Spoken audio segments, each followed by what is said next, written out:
यानी जिन जगहों पे हम रह रहे हैं, जैसे आप बिहार में रहते हैं, यूपी एमपी हो गया, तो ये प्लेन्स हैं, है ना, सीधे लैंड है। तो यहाँ पे, यहाँ की तुलना में देहरादून में स्प्रिंग का मौसम थोड़ा ज्यादा लंबा चलता है। देखो आज के जीवन में हम सब कुछ देखते हैं लेकिन हम नोटिस नहीं करते हैं, लेकिन अब उनके पास समय था तो वो नोटिस कर रहे थे। तो ही वाज सेइंग कि मैंने कभी फ्रेश मैंगो की पत्तियां, मैंगो के पेड़ की पत्तियां देखी ही नहीं थी, मुझे पता ही नहीं था कि आम की जो फ्रेश पत्तियां होती हैं उनका रंग रेडिश ब्राउन होता है। ऐसे आप छिपकली को देखोगे ना एकदम शांति से, यूं जब वो शिकार कर रही होती है ना, मतलब एकदम कॉन्सेंट्रेशन से शिकार करती हैं, एंड देन एकदम वॉस्प के पास जाके सीज ऐसे रुक जाती है। ये देखना, एनिमल्स का ड्रामा देखा करो। Hello everyone, welcome to physics by Pankaj sir. मैं हूं पलक रखियानी, आपकी अपनी English educator. My dear students, जितने भी बिहार बोर्ड के स्टूडेंट्स हैं, आज इस लेक्चर में हम पढ़ेंगे हमारी क्लास 11th बिहार बोर्ड की जो बुक है उसका चैप्टर नंबर 1, जो कि है एनिमल्स इन प्रिजन। अब आपने सोचा होगा मैम एनिमल्स वर्ड से है, लेकिन यहाँ पे आपने पिक्चर लगा रखी है नेहरू जी की, क्या इन्होंने लिखा है? बिल्कुल सही बात है। Animals in prison Jawaharlal Nehru ji की ऑटोबायोग्राफी, आत्मकथा का ये एक हिस्सा लिया गया है, जिसमें उन्होंने बताया है कि प्रिजन, प्रिजन यानी क्या होता है भाई? प्रिजन सबने सुना है, जेल। प्रिजन किसे कहते हैं? कैद में होते हो, जब आप जेल में होते हो। तो वो बता रहे हैं कि जब उन्हें जेल भेजा गया था। अब जेल क्यों? क्योंकि जो स्वतंत्रता सेनानी होते थे उस टाइम पे, जैसे पीएम थे तो देश के लिए लड़ते थे, तो नहीं अंग्रेज जेलों में डाल देते थे। तो जब ये इतने टाइम अलग अलग जेल में रहे हैं, उनका अलग अलग तरह के जानवरों से क्या रिश्ता रहा है, कैसे उन्होंने वक्त बिताया, बहुत ही मोटिवेटिंग है ये पूरी जो आप लेसन पढ़ने वाले हो। तो वीडियो के बिल्कुल एंड तक बने रहिएगा ताकि आपके सारे डाउट्स बिल्कुल क्लियर हो जाएं, एंड एंड में हमने इंपॉर्टेंट क्वेश्चंस भी कवर किए हैं। तो आइए शुरू करते हैं। एंड बेस्ट पार्ट ये है कि मैंने पूरा का पूरा लेसन जैसे आपकी किताब में है एज इट इज रखा है, ताकि आप एक एक लाइन समझ पाएं उसकी, ठीक है। सो सबसे पहले हम थोड़ा जवाहरलाल नेहरू जी का इंट्रोडक्शन लेंगे। यहाँ पे उनके बारे में दिया गया है ना। जवाहरलाल नेहरू जी, जैसा आप जानते हैं, इनका जन्म 1889 में हुआ एंड इनकी मृत्यु 1964 में हुई। इंडिया के फर्स्ट पीएम, ऑफ कोर्स सबको पता ही है, पहले प्रधानमंत्री रहे हैं। जीके के हिसाब से बहुत अच्छा डिटेल है। He was popular among the children, और बच्चों के बीच बहुत ही प्रसिद्ध, पॉपुलर यानी प्रसिद्ध, एज चाचा नेहरू। बोलो मैम, ये तो याद है हमें, क्यों? क्योंकि इनके नाम पे, है ना, इनकी वजह से ही मनाया जाता है आपका और हम सबका फेवरेट चिल्ड्रंस डे। अच्छा, आप सबके लिए एक छोटा सा सवाल है, मुझे कमेंट सेक्शन में जरूर बताइएगा कि चिल्ड्रंस डे कौन से डे पे मनाया जाता है, क्या तारीख है। लेट्स सी, कहीं सर्च नहीं करना, जिसको जिसको याद है वो कमेंट सेक्शन में बताइए, है ना। तो चाचा नेहरू मतलब बहुत ही यार प्यारे से थे, और बच्चों के तो बहुत ही ज्यादा फेवरेट थे वो, है ना। तो चाचा नेहरू कहते हैं उन्हें। He was a man of rare sensitivity. Rare sensitivity यानी बहुत ही ज्यादा संवेदनशील थे वो, लोगों की परेशानियों को बहुत ही भली बात समझ सकते थे। एंड आप सोचो, कोई इंसान अगर बच्चों का प्रिय है तो यानी वो बहुत ही ज्यादा अपने आप में ही संवेदनशील और अच्छे होंगे, है ना। एजुकेटेड एड, अब इनकी शिक्षा बताई है तो हैरो एंड कैम्ब्रिज यूनिवर्सिटी, यानी भाई फॉरेन से पढ़ के आए हैं ये, है ना, यूएसए से। He became a barrister after studying natural science and law and returned to India, और 1921 में वो इंडिया वापस आ गए। Deeply influenced by Mahatma Gandhi, Gandhi ji द्वारा मतलब बहुत ही ज्यादा इन्फ्लुएंस, प्रभावित थे ये। He joined Indian politics, और इसी कारण इन्होंने राजनीति ज्वाइन करी। एंड जल्द ही, soon emerged यानी जल्द ही कैसे आए, एक लीडर के तौर पे आए। However, he was not a mere politician. Mere का मतलब होता है केवल, वो केवल पॉलिटिशियन नहीं थे। He also was a dreamer, idealist, humanist and artist in words as well. मतलब सिर्फ ऐसा नहीं कि नेता थे, है ना, वो एक ऐसे इंसान थे जो स्वप्न देखते थे, ह्यूमनिस्ट थे यानी ह्यूमैनिटी के लिए, इंसानियत के लिए काम करते थे, और आर्टिस्ट भी थे और लेखक भी थे। जैसा आपने देखा कि बहुत ही अच्छे तरीके से इन्होंने अपनी ऑटोबायोग्राफी लिखी है। अभी आप आगे देखोगे। वैसे यहाँ पे कुछ उनके काम बताए गए हैं कि उन्होंने क्या क्या लिखा है।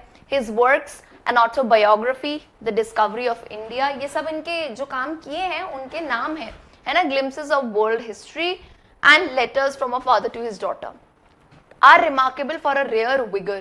rare यानी बहुत ही ऐसा कम देखने वाला, vigor यानी जोश देखने को मिलेगा, और सुंदरता, है ना। They establish him as a master of English prose, और ये सब जब आप कभी पढ़ लोगे ना तो आपको क्लियरली समझ आएगा कि इंग्लिश प्रोज यानी इंग्लिश जो लिटरेचर है उसमें वो बहुत ही मास्टर है ना, मास्टरी करी है।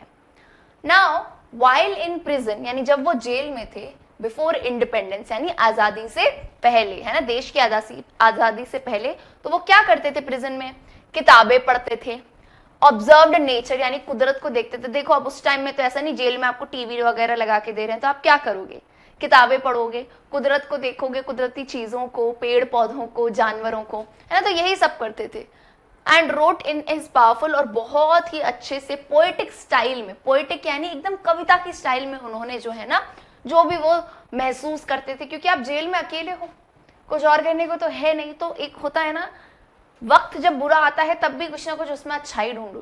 तो जब वो जेल में भी थे तब भी उन्होंने अपने आप को ग्रो करने में, अपने आप को कह सकते हो कि इन्वेस्टिगेट करने में, अपने अंदर झांकने में, है ना, कि मैं कौन हूँ, क्या हूँ, ये सारी चीजें, कुदरत क्या है, दुनिया क्या है, उसमें उन्होंने अपना वक्त जो है ना व्यतीत किया। Is elegant poetical prose is best captured autobiography, यानी जो आत्मकथा लिखी है। अब जो फॉलोइंग यानी जो आप पढ़ने वाले हो लेसन उसके बारे में बताया है, उनकी ऑटोबायोग्राफी का नाम है एन ऑटोबायोग्राफी। उसका एक एक्सट्रैक्ट, एक्सट्रैक्ट मतलब होता है बेटा पूरी तो आत्मकथा नहीं लिख देंगे, तो उसका एक छोटा हिस्सा लिया है जो हम पढ़ने वाले हैं। Reveals Nehru's love for nature, reveal यानी ये दर्शाता है नेहरू जी का नेचर यानी कुदरत के प्रति प्रेम। It is remarkable how he derives pleasure from watching different animals and give respects even to the tiniest animals. और बहुत ही देख के मतलब आप आश्चर्य हो कि वाह यार, कैसे नेहरू जी इतने सारे तरह तरह के जानवरों से प्रेम करते थे, और टाइनीस्ट यानी छोटे से छोटे जानवर। ऐसा नहीं है, देखो कॉमनली हम सभी को डॉग्स पसंद है, कैट्स पसंद है, पैरट, लेकिन ये छोटे से छोटा जानवर, चाहे कॉकरोच हो, कीड़ा हो, मकोड़ा हो, उनसे भी उनके इतने प्यारे रिश्ते रहे हैं, है ना। The piece is a wonderful example of live and let live, और जो आप पढ़ने वाले हो इससे एक बहुत ही अच्छा उदाहरण मिलता है, लिव एंड लेट लिव यानी जियो और जीने दो। ठीक है, चलिए, तो क्या आप सब तैयार हैं? आइए शुरुआत करते हैं। और आपकी सुविधा के लिए मैंने यहाँ पे नीचे बच्चों ग्लॉसरी यानी वर्ड मीनिंग्स भी दिए हैं, जो भी हाईलाइटेड वर्ड्स हैं, है ना। ठीक है, चलिए। For 14.5 months I lived in my little cell or room in the Dehradun gaol. अब जब भी मैं आए बोलूं, यहाँ पे आए कौन है? ऑटोबायोग्राफी है यानी जवाहरलाल नेहरू जी। तो कुछ टाइम के लिए है ना बस पलक मैम को कंसिडर करो, मान लो कि मैं जवाहरलाल नेहरू जी हूँ, ठीक है। तो बोला कि 14.5 months के लिए, यानी आप ऑलमोस्ट मान सकते हो 1-1.5 साल के लिए, है ना, वो कहाँ रहे? आए यानी जवाहरलाल नेहरू जी इन माई लिटिल सेल। बेटा सेल का मतलब होता है छोटा सा कमरा, कहाँ पे? देहरादून गॉल। आपको ये याद रखना है पूरे लेसन में, गॉल शब्द का मतलब है जेल, कैद, है ना, जेल को गॉल कहते हैं। And I began to feel as if I was almost a part of it, और वो ये महसूस करने लगे कि शायद मैं इसी का एक हिस्सा हूं। अब जाहिर सी बात है यार, इतने लंबे टाइम तक जब आप किसी एक जगह रहोगे तो आपको लगता है ना आप वहीं के हिस्से हो। फॉर एग्जाम्पल आप स्कूल जाते हो तो ऐसा लगता है ना इतना टाइम आप क्लासरूम में बिताते हो, आप वहीं का एक हिस्सा है। Okay, I was familiar with every bit of it, और वो फेमिलियर यानी बिल्कुल ही एकदम फैमिली जैसे हो गए थे, हर चीज पता थी उन्हें कि कौन सी चीज कहाँ है, कौन सी दीवार पे कौन सा निशान है, इसके बाद क्या आएगा, है ना। हर डेंट पता था कि अरे यहाँ पे थोड़ा सा टूटा हुआ होगा दीवार, सब पता था। On the white washed walls, दीवार पे कहाँ डेंट है, फ्लोर पे कहाँ परेशानी है, सीलिंग, सीलिंग जो ऊपर छत होती है ना, उस टाइम में कैसे लकड़ी की टाइप की छत होती थी, तो वो लकड़ी की छत में कैसे मॉथ ईटन, मॉथ यानी क्या होता है बेटा, जो कीड़े होते हैं ना, कीड़े, तो वो कीड़े खा जाते हैं, होल कर देते हैं, छेद कर देते हैं, लकड़ी की जो है ना ऊपर सीलिंग होती होगी उसमें। In the little yard outside I greeted little Tufts of grass and odd bits of stone. तो वो बता रहे हैं अभी कहाँ पे हैं, सबसे पहले याद रखो देहरादून जगह है, देहरादून की जेल में है। वो बता रहे हैं कि मुझे पूरी जेल रट गई थी, है ना, जेल में कहाँ कहाँ दीवारों पे निशान थे, सब पता थे उनको, कहाँ डेंट लगा था। फिर कहते हैं छोटा सा उनका जो यार्ड था, है ना, छोटा सा जहाँ पे वो रह रहे थे, उसी के जस्ट बाहर, है ना, उसी के जस्ट बाहर लिटिल टफ्ट्स ऑफ ग्रास यानी घास के छोटे छोटे गुच्छे थे, उनको ग्रीट यानी उनसे मिलते थे, वो उन्हें देखते थे, है ना। छोटे मोटे इधर उधर पत्थर रखे रहते हैं जैसे पुराने कोई दोस्तों, छोटे छोटे पत्थर, वो सब मतलब उनके भली बातें एक दूसरे का वो सब जानने लगे थे, है ना। I was not alone in my cell, उन्होंने कहा मैं अपने रूम में अकेला नहीं था, है ना, मैं अपने जेल के रूम में अकेला नहीं था। For several colonies of wasps and hornets lived there and many lizards found a home behind the rafters. तो आप सोचोगे अकेले नहीं थे तो कोई और इंसान रहता था, नहीं, वो जानवरों की बात कर रहे हैं कि मैं अकेला नहीं था, बहुत सारे, जो कॉलोनी मतलब होता है झुंड, किसके? वॉस्प्स और हॉर्नेट्स। वॉस्प समझते हो ना, येलो येलो कलर के इंसेक्ट होते हैं, है ना, कीड़े होते हैं जैसे स्टिंग मारते हैं। हॉर्नेट्स से, बहुत सारी छिपकलियां थी, है ना। इवनिंग में, शाम में एकदम एकदम ऐसे आ जाती थी in search of prey. Prey यानी PREY वाला प्रे, है ना, यानी शिकार की तलाश में आ जाती थी। जैसे छिपकली को देखा होगा ना, छोटे छोटे ऐसे मक्खियों को खा लेती हैं, या स्पाइडर्स हो, कीड़े हो, उनको खा लेती हैं। तो वही बता रहे थे, if thoughts and emotions leave their traces behind in the physical surroundings, the very air of that cell must be thick with them and they must cling to every object in that little space. कह रहे हैं कि जगह भले ही छोटी थी, लेकिन अगर आप कहो कि उनके थॉट्स, उनके इमोशंस अगर ऐसा हो ना कि अपना एक छाप छोड़ के जाएं, तो हर कोने में कहीं ना कहीं आपको एक इमोशन मिलेगा ही वहां से जुड़ा हुआ, भले ही छोटा सा जेल का कमरा हो, है ना। I had better cells in other prisons. अब वो बता रहे हैं अपना एक्सपीरियंस कि पहले जब वो जेल में गए थे दूसरे, तो उनका एक्सपीरियंस यानी थोड़ा बेहतर थे, वहां के सेल्स अच्छे बने हुए थे, ऑफ कोर्स क्योंकि ये इतने बड़े नेता थे। लेकिन देहरादून में उन्हें एक प्रिविलेज था। एक प्रिविलेज का मतलब क्या होता है बेटा, कि एक उनके लिए अच्छी चीज थी। क्या अच्छी चीज थी, क्या बेहतर था? Which was very precious to me, जो उनके लिए बहुत ही ज्यादा प्रिय थी। The gaol proper was a very small one and we were kept in an old lockup outside the gaol walls, but within the gaol compound. ठीक है, तो वो क्या कह रहे थे कि gaol जो प्रॉपर जेल की बात करें वो बहुत छोटा कमरा था, लेकिन उन्हें एक ऐसे लॉकअप में रखा था जिसके कमरे के बाहर एक कंपाउंड जैसे, बेटे जैसे अपने घर में होता है ना कंपाउंड जैसा, तो अब कमरे से बाहर निकले कंपाउंड में जाओ, तो ये उनके लिए अच्छी चीज थी। तो ये छोटी सी जगह थी, है ना, जहाँ पे आप चल नहीं सकते, लेकिन कंपाउंड पे जाने देते थे, है ना। कंपाउंड में बोलते थे सुबह शाम आप वहां पे थोड़ा टहल के आ सकते हो गेट के वहां पे, ठीक है। तो कहते थे हम लोग ज्यादातर कंपाउंड में ही रहते थे, है ना। और ये जो दीवारों से बाहर आने के बाद, मतलब वो अपने चार दीवारी में बंद हैं, जब वो कंपाउंड में आते हैं तो देहरादून की बढ़िया वादियां देखते थे, वो पहाड़ देखते थे, माउंटेन्स देखते थे, फील्ड देखते थे, पब्लिक रोड देखते थे, थोड़ी ही दूरी पे लोग जा रहे होते थे। तो बोला कि ठीक थी, बोला कि दिस वाज नॉट अ बहुत ही स्पेशल वाली बात नहीं है ये कि कुछ लग्जरी मिल रहा हो, सबके लिए कॉमन ही है। कौन? A और B क्लास के प्रिजनर्स।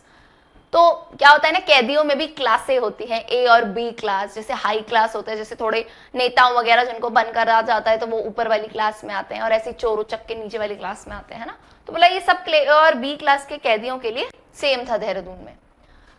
अब वो कहते हैं with in the compound, compound के अंदर, लेकिन जेल की दीवारों के बाहर दूसरी एक छोटी बिल्डिंग थी। ध्यान से सुनना, यानी ये आपका जेल है, वहीं पे कंपाउंड के वहां पे एक दूसरी दीवार बनी हुई थी जो था यूरोपियन लॉकअप। क्या था वो? European lockup.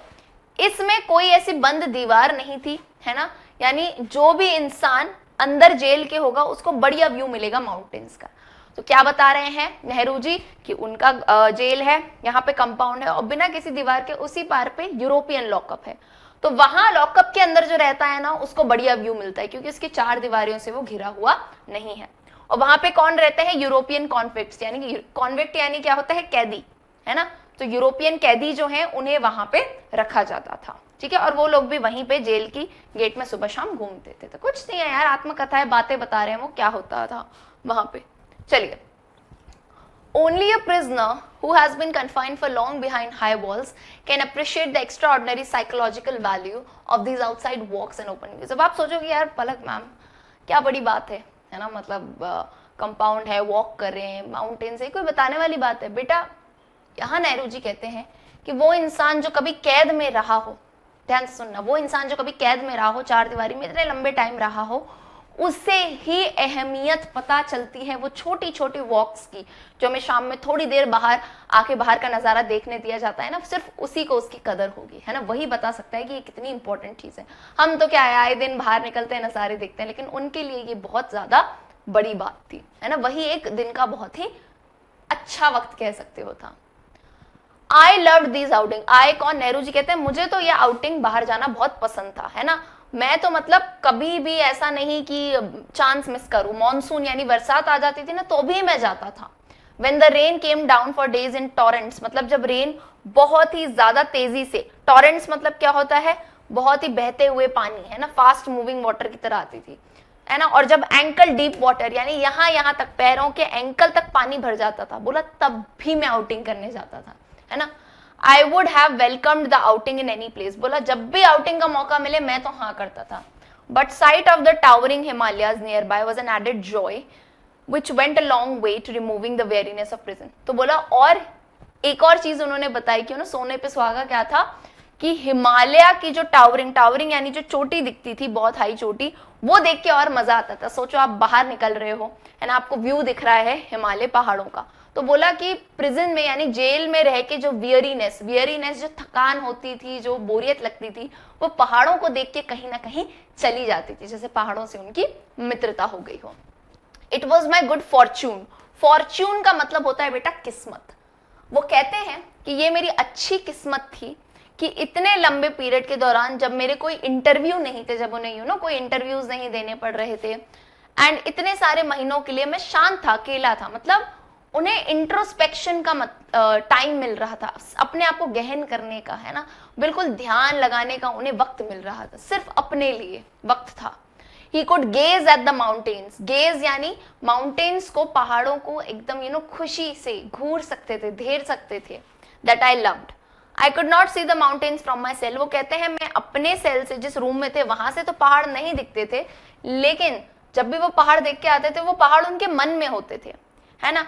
And I was ever conscious of their nearness and a secret intimacy seemed to grow between us. जैसे मैं एक छोटी सी बात बताऊंगी, जैसे आप अपनी मम्मी से तो सब लोग प्रेम करते हैं, मम्मी पापा से, तो ऐसा होता है ना, कभी वो नजदीक हो या ना हो, फिर भी वो हमारे दिल में होते ही है, मतलब उनकी नजदीकी हमें महसूस होती है। तो ऐसे ही नेहरू जी बताते हैं कि उन्हें पहाड़ों से इतना प्रेम था कि अगर वो पहाड़ उनको अपने रूम से नहीं भी दिख रहे हैं ना, फिर भी वो उन पहाड़ से अपनी नजदीकी को महसूस करते थे। कितनी प्यारी तरीके से उन्होंने ये बात लिखी है ना। चलिए अब यहाँ पे देखो, यहाँ पे एक ये बहुत ही सुंदर पोअम है, कविता है, जो कि नेहरू जी ने बताई है। ये उन्होंने नहीं लिखी है, ये कविता बेसिकली ली ताई पो, है ना, चाइनीज जो राइटर है ली ताई पो, उन्होंने लिखी है, और उनकी कविता उन्होंने यहाँ पे दी है अपनी इमोशंस को व्यक्त करने के लिए। Flocks of birds have flown high and away. A solitary drift of cloud too has gone wandering on. And I sit alone with Ching-Ting Peak towering beyond. We never grow tired of each other, the mountain and I. अब मैं इन लाइनों का आपको अर्थ समझाती हूँ। Flocks of birds, birds के झुंड को, ग्रुप को फ्लॉक कहते हैं। तो चिड़ियाओं का झुंड बहुत ही तेजी से, बहुत ही ऊंचाई से, फ्लो यानी क्या कर रहा है, फ्लोन हाई यानी बहुत ही ऊपर ऊंची उड़ रही हैं चिड़ियाओं के झुंड। अ solitary drift of cloud, solitary यानी एक अकेला बादल है, ड्रिफ्ट यानी आपने देखा होगा ना, बादल ऐसे ऐसे खसक रहे हैं। आप इमेजिन करना बेटा, जैसे मैं कहती जा रही हूँ, आप मन में इमेजिन करना। Has gone wandering on, wandering यानी वो भी घूमने निकल चुका है ना। एंड आई सिट अलोन, और मैं अकेला बैठा हूँ, चिंग टिक पीक, पीक किसे कहते हैं, माउंटेन की चोटी को, तो मैं वहीं अकेला बैठा हूँ इस माउंटेन की चोटी के साथ, जो बहुत ही ऊंची है, टावरिंग बियॉन्ड यानी बहुत ही ऊंची है। We never grow tired of each other, और हम पूरे दिन एक दूसरे के साथ बैठे रहे, लेकिन हम कभी थकते नहीं। कौन?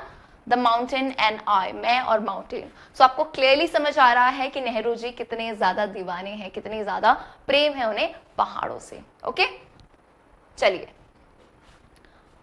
I am afraid I cannot say with the poet Lee Tai Po that I never grew weary even of the mountain, but that was a rare experience. तो वो कहते हैं कि ली ताई पो से मैं बिल्कुल एग्री करता हूँ, ये कवि ने जो लाइनें लिखी है कि मैं भी माउंटेन से कभी नहीं थकता हूँ, और ये बहुत ही रेयर, अलौकिक और एकदम अलग एक्सपीरियंस था। And as a rule one found great comfort in its proximity, proximity का मतलब होता है नियरनेस, नजदीकी से। तो बोला नजदीकी से बहुत ही ज्यादा एक अलग ही कनेक्शन फील हो रहा था। इट्स सॉलिडिटी, पहाड़ की बात हो रही है, पहाड़ की सॉलिडिटी, सॉलिडिटी यानी दृढ़ता, एंड काम, काम यानी शांति। तो आपको पता है ना पहाड़ कितने दृढ़ होते हैं, मजबूत होते हैं, लेकिन वही एक तरफ वो मजबूत होते हैं और दूसरी तरफ उन्हें देख के कितनी शांति, कितनी ठंडक महसूस होती है ना। ऐसा लगता है कि पहाड़ उन्हीं को देख रहे हैं। With the wisdom of million years, wisdom यानी बुद्धिमता इतने सालों की, क्योंकि बेटा आपने देखा होगा, आपने सुना होगा, जितने भी ऋषि मुनि साधु संत रहे हैं, जिन्होंने अपने मेडिटेशन किया है, जिन्होंने तप किया है, त्याग किया है, वो पहाड़ों पे जाके किया है ना। इतने सालों साल उन्होंने वहां पे अपनी जो है ना तप किए हैं। तो बोले इतने मिलियन ईयर्स के जैसे विजडम मुझे देख रहे हैं। And mocked at my varying mood, और बोलते हैं जो मेरे बदलते हुए मूड थे जेल में, उन पे वो कहीं ना कहीं हंसते हैं, मुझे हंसाते हैं। एंड सूद माई फीवर्ड माइंड, फीवर्ड यानी क्या होता है, जैसे दिमाग में एक बुखार सा चढ़ जाता है ना, तो उसे भी एक ठंडक पहुंचाते हैं ये पहाड़। तो आई थिंक आपको समझ आ रहा है, जब भी देहरादून जेल की बात आए, गॉल की बात आए, तो आप ये बता सकते हो कि कितना ज्यादा प्रेम जो है नेहरू जी ने पहाड़ों के साथ अपना व्यक्त किया है। ठीक है, अब वो बताते हैं स्प्रिंग का जो मौसम है देहरादून में वो भी बहुत ही प्लेजेंट था, बहुत ही अच्छा था, है ना।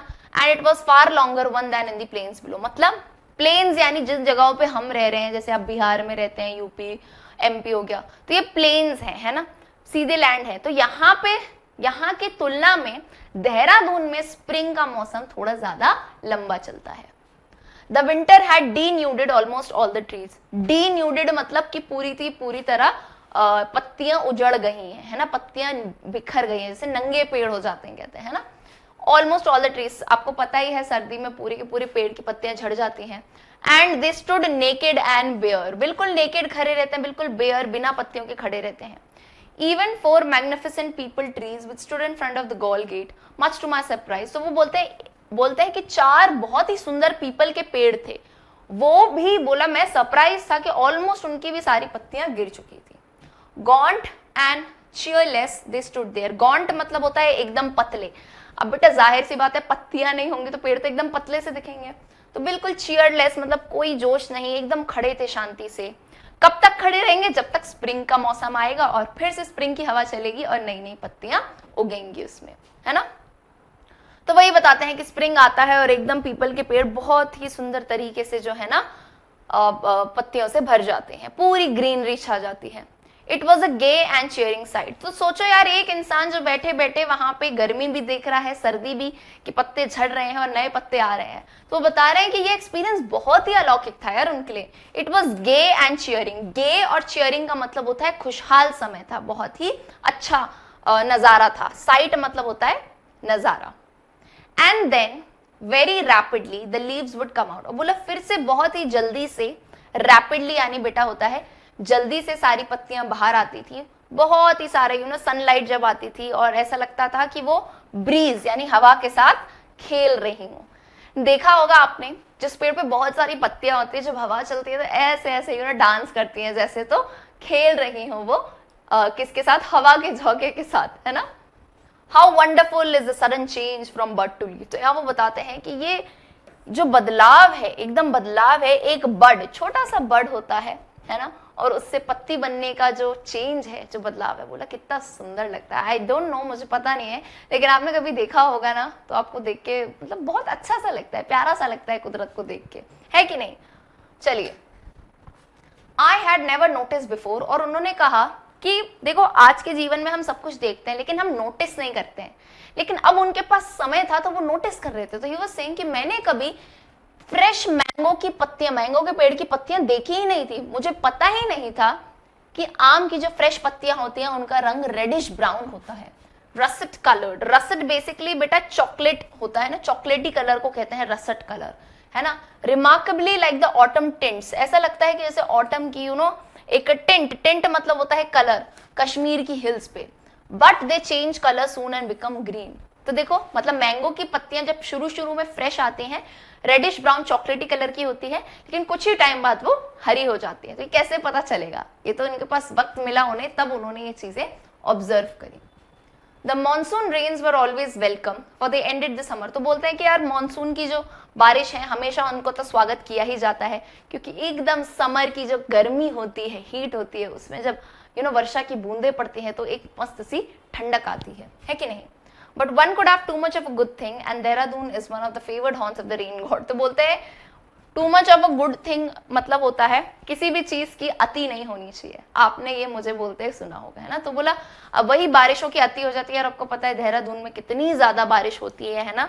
फेवर्ड हॉन्ट्स यानी सबसे ज्यादा यहाँ पे बोलता है ना कि रेन गॉड ऐसा माना जाता है, जो वर्षा के देवता होते हैं भाई, तो उनका ऐसा लगता है फेवरेट जगह है ये भाई, उनको बड़ा मजा आता है। Within the first 5 or 6 weeks, शुरू के 5 या 6 हफ्तों में of the break monsoon would have about 50 से 60 इंच की रेंज तो ऑलरेडी हो जाती है ना। और बोला बिल्कुल भी अच्छा नहीं लगता है टू सिफ्ट कूप्ड अप यानी छोटी सी जगह में, क्योंकि अब इतनी बारिश है तो वो अपने सेल से कैसे बाहर निकल जाएंगे, है ना। क्योंकि पानी क्या होता है ना, सीलिंग से भी गिर रहा होता है, और जेल में कोई ऐसे 5 स्टार जेलें तो होंगी नहीं, बताते तो थे वो इतने डेंट वगैरह थे, तो पानी सीलिंग से टपकता रहता था। तो बोला ये चीज थोड़ी अच्छी उन्हें नहीं लगती थी इतनी, ठीक है।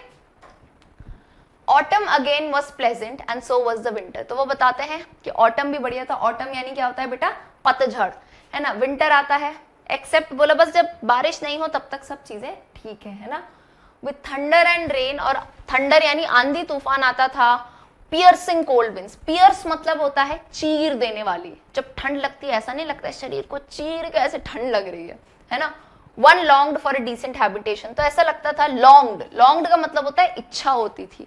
तो एक इंसान को इच्छा होती थी कि यार शांति से एक जगह मिल जाए, थोड़ा गर्मी मिल जाए, थोड़ी कंफर्ट मिल जाए, है ना, मस्त कम्बल वम्बल रजाई में डाल के सो जाओ, पैर हाथ पैर, है ना।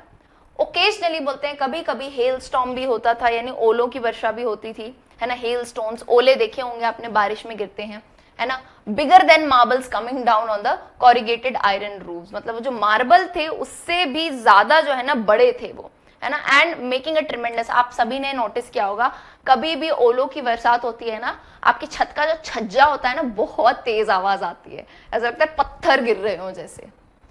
फिर वो कहते हैं आई रिमेंबर वन डे, उन्होंने कहा कि मुझे एक दिन बिल्कुल याद है। अब वो कौन सा दिन है देखो, 24 दिसंबर 1932। उन्होंने कहा कि इस तारीख को एक बहुत ही थंडर स्टॉर्म यानी तेज तूफान आया था, और पूरे दिन बरसात हुई थी और काफी ज्यादा ठंड भी थी, मतलब सब चीजों का मिक्स हो गया था। बोला था ये मेरा सबसे मिजरेबल यानी बहुत ही ज्यादा खराब दिन था। किससे, बॉडीली पॉइंट ऑफ व्यू से। बेटा ऐसे देखने में तो अच्छा लगता है, लेकिन क्या शरीर भी तो साथ दे, बदलते मौसम में, और एक तो आप जेल के अंदर हो, इतनी फैसिलिटी नहीं है, पानी अलग टपक रहा है, ठंड अलग लग रही है, तो शरीर में कितना प्रभाव पड़ेगा इसका, है ना। इन द इवनिंग, एकदम से फिर बोला शाम में सब कुछ क्लियर हो गया, और मिजरी यानी वो सारी बुरी चीजें जो हो रही थी वो जा चुकी थी, जब उन्होंने देखा कि आसपास के पहाड़, फिर से पहाड़ देख के उन्हें खुशी मिली, है ना। पूरे पहाड़ पे जब स्नो जम गई हो, आपने कभी देखे हैं बर्फीले पहाड़, यार वो आंखों की ठंडक। कुछ टाइम पहले ही मेरी मतलब खुशकिस्मती से फाइनली मैं हिमाचल गई थी, तो देखे थे भाई बर्फीले पहाड़। एंड जो नेहरू जी कह रहे हैं ना, मैं इनसे 200% अग्री करती हूँ। बहुत मतलब ठंडक मिलती है आंखों को। आप लोग कभी गए हो, कभी बर्फीले पहाड़ देखे हो तो मुझे जरूर बताइएगा कमेंट सेक्शन में। द नेक्स्ट डे, अब उन्होंने कहा 24 दिसंबर, तो 25 को क्या आएगा, क्रिसमस। तो बोला क्रिसमस पे कितना अच्छा लग रहा था, बोला इतना प्यारा दिन था वो, इतना सुंदर नजारा था, स्नो कवर्ड माउंटेन्स पे, है ना, पहाड़ जिन पे पूरी स्नो हो, बर्फ हो। फिर वो कहते हैं prevented from indulging in normal activities we became more observant. बोला कि अब नॉर्मल एक्टिविटीज में इंडल्ज यानी हिस्सा लेने से ज्यादा हमें कुदरत को देखने में ज्यादा मजा आ रहा था उन्हें, है ना। वी वॉच्ड ऑल्सो, बोला अब आती है बात जानवरों की। बोला कि हमने तरह तरह के जानवर देखे, इंसेक्ट्स देखे, जो भी हमारे रास्ते में आते थे। बोला जैसे जैसे टाइम होता गया मैं धीरे धीरे ऑब्जर्वेंट यानी और चीजों को ऑब्जर्व करने लगा, देखने लगा, ध्यान देने लगा, है ना। I noticed all manner of insects living in my cell. बोला जितने भी तरह के इंसेक्ट थे, कीड़े मकोड़े थे, बोला सबको देखने लगा मैं, है ना। फिर बोला आई रियलाइज्ड, फिर उनको एहसास हुआ कि मैं अपने लोनलीनेस, अकेलेपन की कंप्लेन कर रहा था कि यार मैं अकेला हूं, कोई है नहीं, है ना। कि जब मुझे लगा कि सब कुछ खाली है, डिजर्टेड है, I was streaming with life, तब उन्हें ध्यान आया कि यार ये सारे इंसेक्ट्स, कीड़े मकोड़े, ये सब भी तो मेरे जीवन में रह रहे थे बिना मुझे कुछ इंटरफेयर किए, बिना कुछ परेशान किए, है ना। और फिर उन्हें लगा कि हमें भी तो कोई वजह नहीं है कि हम उन्हें क्यों परेशान करें, है ना। हम इंसान क्या करते हैं, कोई भी जानवर, कीड़े मकोड़े दिखेंगे, जाएंगे उन्हें परेशान करें। अरे भाई वो अपना जीवन शांति से जी रहे हैं, तो हमें भी तो शांति से जीना चाहिए। हम इंसान क्यों समझते हैं ऐसे कि धरती पे हमारा ही राइट है ना। ठीक है भाई हमारे पास दिमाग है, लेकिन ऐसा तो नहीं है ना कि वो जीव नहीं है, जीव वो भी है, जीव हम भी है। तो ये बहुत अच्छी बात लिखी नेहरू जी ने। But there was a continuous war, पर वो कहते थे कि लेकिन एक बात है कि एक कंटिन्यूअस वॉर, लड़ाई होती रहती थी उनके बीच और bed bugs, mosquitoes and to some extent flies, तो जो नहीं कीड़े मकोड़े, मक्खी, मच्छर आते हैं, बोला उनके बीच और मेरे बीच अलग ही लड़ाई होती थी, है ना। बोला वॉस्प्स और हॉर्नेट्स को तो मैंने थोड़ा बहुत टॉलरेट कर भी लिया, है कि नहीं, लेकिन बहुत सारे आ गए थे उनके सेल में, हंड्रेड्स, बाप रे, हंड्रेड्स से बहुत ज्यादा हो गया, है ना, कितने सारे आ गए थे। बोला there had been a little tiff between us when कहा गया when inadvertently I think a wasp had stung on me। तो जब डंक मार लिया था एक वॉस्प में तो ऐसा लग रहा था एक टिफ। टिफ का मतलब होता है ब्रीफ क्वारल, छोटी सी एक नहीं बहस जैसी हो गई थी, ऐसा लगा, गुस्सा आ गया। तो उन्हें गुस्सा आया, उन्होंने क्या किया, I tried to exterminate the lot but they put up a brave fight in defence of their temporary home which probably contain their eggs. ठीक है, अब क्या हुआ कि गुस्से में, अब जैसे नहीं एक डंक मार लिया आपको वॉस्प ने, तो उन्होंने गुस्से में क्या किया, वहां जो उनका झुंड था जहां उनके अंडे वंडे दिए हुए थे, जो टेम्परेरी रहने की जगह थी, उन्होंने गुस्से में उसे हटाने की कोशिश की, है ना, गलती से ऐसे नहीं, गुस्से में ऐसे हटा दिया, लेकिन वो लोग वहां से हटे ही नहीं, है ना, उन्होंने अपना डिफेंस किया पूरा, क्योंकि वो उनकी टेम्परेरी जगह थी, अंडे वगैरह रखे हुए थे उनके। तो फिर फाइनली उनने सोचा जब वो शांत हुए, है ना, कि नहीं यार छोड़ दो इन्हें, मैं शांति से छोड़ देता हूँ, है ना, ज्यादा इंटरफेयर नहीं करूंगा। ओके, फॉर ओवर ईयर, और एक साल तक वो उस सेल, सोचो भाई एक साल तक उस सेल में रहे, सारे वॉस्प, हॉर्नेट्स, ये सब डंक मारने वाले कीड़े सब कुछ थे, और कभी उनको वापस अटैक नहीं किया। और देखो वो भी समझ गए थे कीड़े, इतना देखो जानवरों में सेंस होते हैं, सेंसेस होते हैं, आप बायो पढ़ोगे ना तो वो उन्हें समझ आ जाता है कि अगर सामने वाला व्यक्ति हमारे में इंटरफेयर नहीं कर रहा है तो हम नहीं करेंगे। तो सोचो उस एक इंसिडेंट के बाद किसी भी जानवर ने उन्हें डंक नहीं मारा। ओके, चलिए, बैट्स एंड आई, अब और भी जानवर, देखो जानवर सब याद रखना, वॉस्प, हॉर्नेट, मस्कीटोज। अब किसकी बात होती है, बैट यानी चमगादड़ की बात होती है। Bats and I did not like, बोला उनको चमगादड़ इतने पसंद नहीं थे, but I had to endure them, लेकिन कहीं ना कहीं उन्हें सहना पड़ रहा था। क्यों, दे फ्लू शांति से, वो they flew soundlessly in the evening dusk, और जब शाम हो जाती थी, शाम में वो बिल्कुल कोई आवाज करे बिना बैट्स उड़ते थे, and one could just see them against the darkening sky, और देखने में इतना अच्छा लगता है कि जैसे जैसे धीरे शाम से रात हो रही होती है तो बैट्स उड़ रहे होते हैं और उन्हें वहां देखा जा सकता है। Eerie things, I had a horror of them. Eerie मतलब क्या होता है बेटा, वियर्ड, विचित्र, अजीब, है ना। अब उनको देखो चमगादड़ सुनते ही एक थोड़ी मतलब मन में धारणा नहीं बना दी जाती है हॉरर, डर की, चमगादड़ होंगे, है ना, जैसे भूतिया ऐसी कहानियां दिखाते तो चमगादड़ दिखाते, तो बोला अजीब चीजें, मतलब बैट से उन्हें एक डर सा लगता था। They seem to pass within an inch of one space and I was always, बोला जैसे ही हल्का सा वो चेहरे के पास कहीं आते थे ना, बोला मैं तो डर जाता था कि भाई मुझे मार वार ना दे, है ना। Higher up in the air pass the big bats, बोला और ऊंचे जो हवा में बड़े बड़े बैट्स उड़ते थे, फ्लाइंग फॉक्सेस जिन्हें कहा जाता है, जिन्होंने बायो पढ़ी होगी उन्हें पता है फ्लाइंग फॉक्सेस होते हैं ना, और बड़े बड़े बैट्स जो होते हैं चमगादड़। ठीक है, तो यहाँ उन्होंने चमगादड़ों के बारे में बताया। फिर वो बताते हैं कि आंट्स होती हैं, व्हाइट आंट्स होती हैं, है ना, चींटियां वगैरह जो होती हैं, दूसरे इंसेक्ट्स होते हैं, बोले 1 घंटे तक उन्हें देखते ही रहता था मैं, है ना। एंड द लिजर्ड्स, जो चिपकलियां थी, वो क्रेप्ट यानी ऐसे ऐसे करके इवनिंग में जाती थी, अपना शिकार ढूंढती थी, एक दूसरे को भगते फिरते थे, वैगिंग देयर टेल्स, अपनी पूंछ हिलाती है चिपकलियां, बड़ा मजा आता है देखने में, है ना। ऑर्डिनली कभी कभार तो वो वॉस्प को मतलब इग्नोर करती थी, है ना, क्योंकि वॉस्प जो है डंक मारता है, लेकिन बोला 2 बार मैंने देखा था कि वो बहुत ही ऐसे, आप चिपकली को देखोगे ना एकदम शांति से यूं, जब वो शिकार कर रही होती है ना, मतलब एकदम कॉन्सेंट्रेशन से शिकार करती हैं, एंड देन एकदम वॉस्प के पास जाके सीज ऐसे रुक जाती है। ये देखना, एनिमल्स का ड्रामा देखा करो, शिकार के पास जा रहे होते हैं यूं यूं यूं, और जैसे शिकार देखता है ना यूं, सीज मतलब एकदम रुक जाते हैं, शिकार को पता ना चलो, फिर एकदम से अपनी जीभ निकाल के उसे खा जाती है ना। चलिए, तो ये बहुत ही ज्यादा इंटरेस्टिंग चीजें हैं। फिर वो कहते हैं देन देयर वर स्क्विरल्स, फिर स्क्विरल सबसे क्यूट से जो होते हैं, है ना, गिलहरियां, है ना, crowds of them if trees were about, तो बहुत सारे स्क्विरल्स आ जाते हैं, अगर ट्रीज आसपास होंगे तो बहुत सारे आते हैं squirrels. They would become very venturesome and come right near us. Venturesome मतलब क्या होते हैं, बहुत ही डेयरिंग होते हैं। अरे स्क्विरल्स, गिलहरी तो फट फट फट भग के आपके पास आ जाएगी, इधर आ जाएगी, उधर चली जाएगी। फिर यहाँ पे वो एक वक्त बताते हैं लखनऊ की गौल का, है ना, याद रखना। अब उन्होंने लखनऊ की एक जेल का मेंशन किया है, बोला जब मैं बैठा रहता था, जब वो रीडिंग करते थे, पढ़ते थे, है ना, तो बोलते हैं कि मैं एक ही जगह घंटों बैठा रहता था, घंटों, है ना। तो क्या होता था, एक गिलहरी आती थी, उनके पैर के ऊपर चढ़ती थी और उनके घुटने के ऊपर आके बैठ जाती थी, और बस ऐसे यूं यूं यूं बोलती, लुक अराउंड, यानी इधर उधर देखती रहती थी उन्हें, है ना। बोला एंड देन फिर उसके बाद वो उनकी आंखों में देखती थी, फिर उस गिलहरी को पता चलता था अरे ये तो पेड़ है ही नहीं, है ना, और fear would disable it for a moment, और मतलब कुछ भी नहीं, पहले तो डर होता नहीं था, उसे लगा पेड़ पे चढ़ गई है, फिर देखती थी एकदम अरे यार ये किस पे चढ़ गई मैं, ये तो पेड़ है नहीं, और भग के चली जाती थी, है ना। छोटे छोटे बेबी स्क्विरल्स कभी कभार पेड़ों से नीचे गिर जाते थे, फिर उनकी माँ आती थी, है ना, छोटे से ऐसे बॉल बना के उनको अपनी बाहों में भर लेती थी और शांति से लेके जाती थी। ये सब चीजें वो वहां पे ऑब्जर्व करते थे। तो वही बता रहे हैं, बोलते हैं ओकेजनली यानी कभी कभी जो बच्चा है गुम भी हो जाता था।